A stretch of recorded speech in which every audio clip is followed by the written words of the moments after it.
স্বাধীনতার এত বছর পর রেল মানচিত্রে যুক্ত হতে চলেছে মিজোরামের রাজধানী আইজল। আসাম সীমান্ত ঘেঁষা একটি স্টেশন ভৈরবী অবশ্য ছিল বহু বছর ধরে। এবার সেখান থেকে দীর্ঘ 51 কিলোমিটার পথ যুক্ত হলো পাহাড় কেটে সুড়ঙ্গ বানিয়ে, নদী বা উপত্যকার উপর সেতু বানিয়ে। আগামী 13ই সেপ্টেম্বর যার উদ্বোধন করতে চলেছেন প্রধানমন্ত্রী নরেন্দ্র মোদী।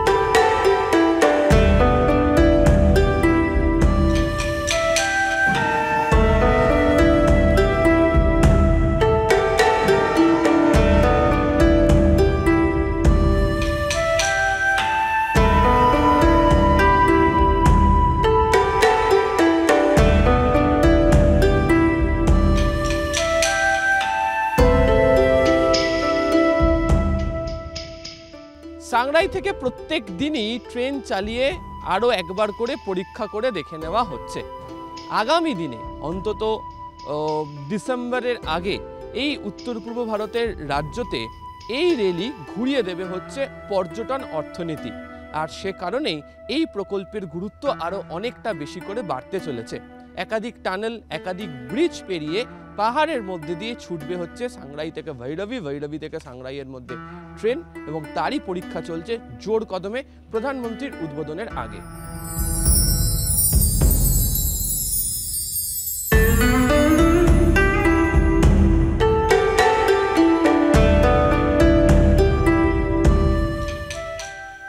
সবুজ পাহাড়ের মধ্য দিয়ে যাত্রী নিয়ে ছুটবে রেল।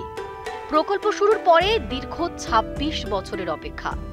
অবশেষে নানা প্রতিকূলতাকে জয় করে ভৈরবী থেকে 51 কিমি সাংরাই অবধি ছুটবে যাত্রীবাহী ট্রেন। মিজোরামের বাসিন্দাদের নির্ভর করে থাকতে হয় আসামের ওপর। সড়ক পথে নিকটবর্তী জায়গা হলো শিলচর। সড়ক পথে যেখানে পৌঁছে যেতে সময় লাগে ন্যূনতম 24 ঘন্টা। ভৈরবীর সাথে রেলপথে যুক্ত আছে শিলচর। এবার রেলপথে আইজল আসতে সময় লাগবে মাত্র 4.5 ঘন্টা। ভৈরবী থেকে সাইরাং হচ্ছে গিয়ে 51.38 কিলোমিটার, এবং সেখানে আপনার 48টা টানেলস আছে এবং 142টা ব্রিজ আছে, যার মধ্যে 55টা হচ্ছে গিয়ে মেজর ব্রিজ। তো আমরা ভাবছি যে 1 ঘন্টার মধ্যেই বা 6 ঘন্টার মধ্যেই আমরা ভৈরবী থেকে সাইরাং এসে পৌঁছে যেতে পারবো।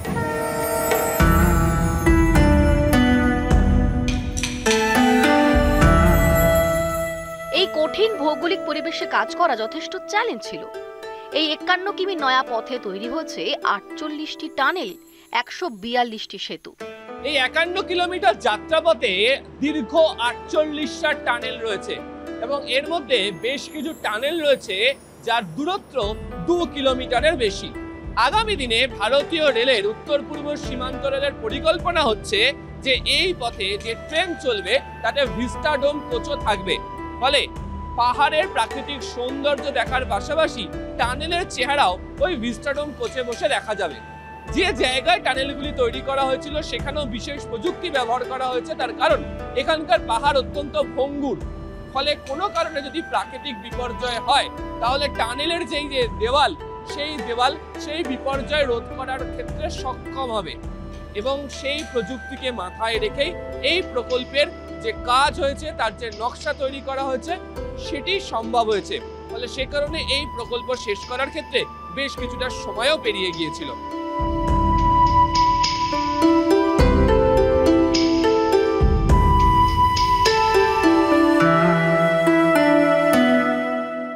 এই প্রকল্পে একটা উল্লেখযোগ্য সেতু আছে। তার পিলার দেশের দ্বিতীয় উচ্চতম। এটি নির্মাণের কাজ করতে গিয়ে মৃত্যু হয় 26 জন শ্রমিকের। আইজল শহর থেকে সাইরাং স্টেশনের দূরত্ব মাত্র 23 কিলোমিটার।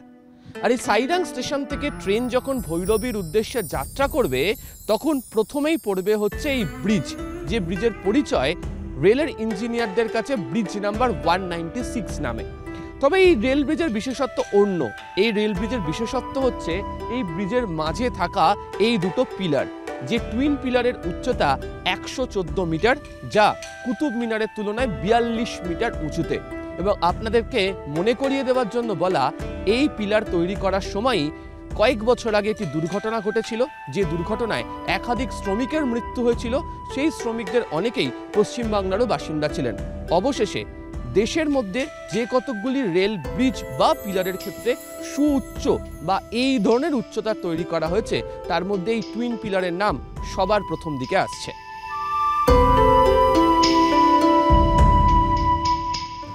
অ্যাকচুয়ালি ব্রিজ নাম্বারটা হচ্ছে ব্রিজ নাম্বার 196, যেটা আপনার ভৈরবী সাইরাং প্রজেক্টের অন্তর্গত।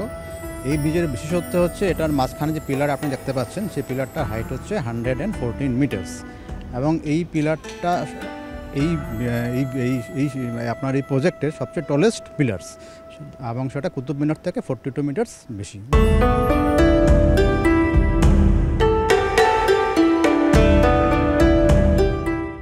এই রেল প্রকল্প অর্থনৈতিক দিক থেকে লাভজনক করতে চলেছে উত্তর পূর্ব ভারতকে।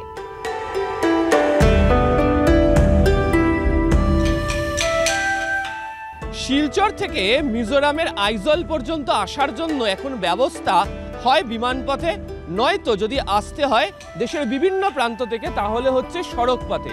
এই যে নিচে যে হাইওয়েটি দেখতে পাওয়া যাচ্ছে সেটি হচ্ছে একমাত্র সড়ক পথ, যা মূলত এখান থেকে অর্থাৎ এই মিজোরাম থেকে একদিকে শিলচর, অন্যদিকে বদরপুর, অন্যদিকে গৌহাটি যাওয়ার জন্য এই রাস্তাকে ব্যবহার করা হয়।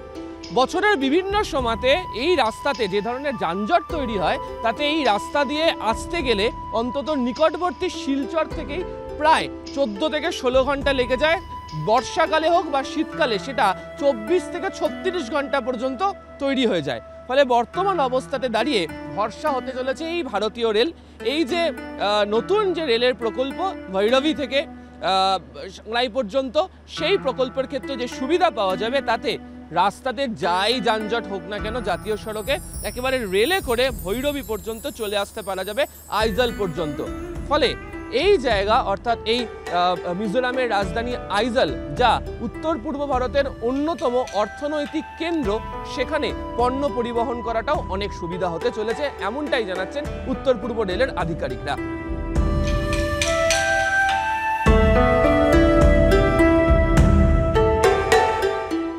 গুরুত্বপূর্ণ এই জন্য যে মায়ানমার থেকে আমরা নর্থ ইস্টের স্টেটস, বেসিক্যালি মিজোরাম এবং মণিপুরের সাথে মায়ানমারের একটা বেশ লম্বা বর্ডার আছে ইন্ডিয়ার। তো ওইখান থেকে যদি আমরা কোনো কানেক্টিভিটি ব্যবস্থা করতে পারি তাহলে ভবিষ্যতে মিজোরাম বা মণিপুর এবং আসামের একটা পার্ট যেমন শিলচর বা করিমগঞ্জ, সেখান পর্যন্ত আমরা অনেক কম সময়ে এবং অনেক ইকোনমিক্যাল ওয়েতে জিনিস আনতে পারবো থ্রো রিভার পোর্ট। যে রিভার পোর্টটা মায়ানমারের সিটোয়ে বলে একটা জায়গা আছে, সিটোয়ে পর্যন্ত একটা রিভার পোর্ট আছে, যার সাথে ইন্ডিয়ার যে কোনো পোর্ট, যেমন সেটা কলকাতাও হতে পারে, বিশাখাপত্তনমও হতে পারে, সাথে কমিউনিকেশনটা পসিবল। মানে ধরুন বিশাখাপত্তনম থেকে কোনো জিনিস বা কলকাতা পোর্ট থেকে কোনো জিনিস জাহাজের মাধ্যমে সিটোয়ে পর্যন্ত আসলো, সেখান থেকে বাই রোড আমরা আনবো হাবিচুয়া পর্যন্ত, এবং হাবিচুয়া থেকে ট্রেনে লোড হয়ে সেটা সাইরাং এসে যাচ্ছে বা শিলচর এসে পৌঁছে যাচ্ছে। সেক্ষেত্রে দেখা যাচ্ছে যে সেটা অনেক কম সময় সাপেক্ষ এবং লো কস্ট অপশনস আছে, এবং একটা অল্টারনেট রুটও থাকছে নর্থ ইস্টের যেটা এক্সিস্টিং আছে আমার উত্তরবঙ্গ হয়ে, তার অল্টারনেট হিসেবে একটা অন্য রুটও আমরা ব্যবস্থা হচ্ছে আর কি।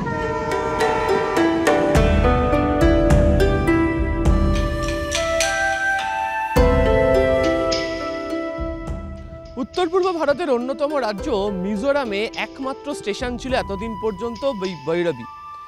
আসাম সীমান্তের কাছেই অবস্থিত। এবার একেবারে আইজল পর্যন্ত ট্রেনে যাওয়ার সুযোগ হয়ে যাচ্ছে।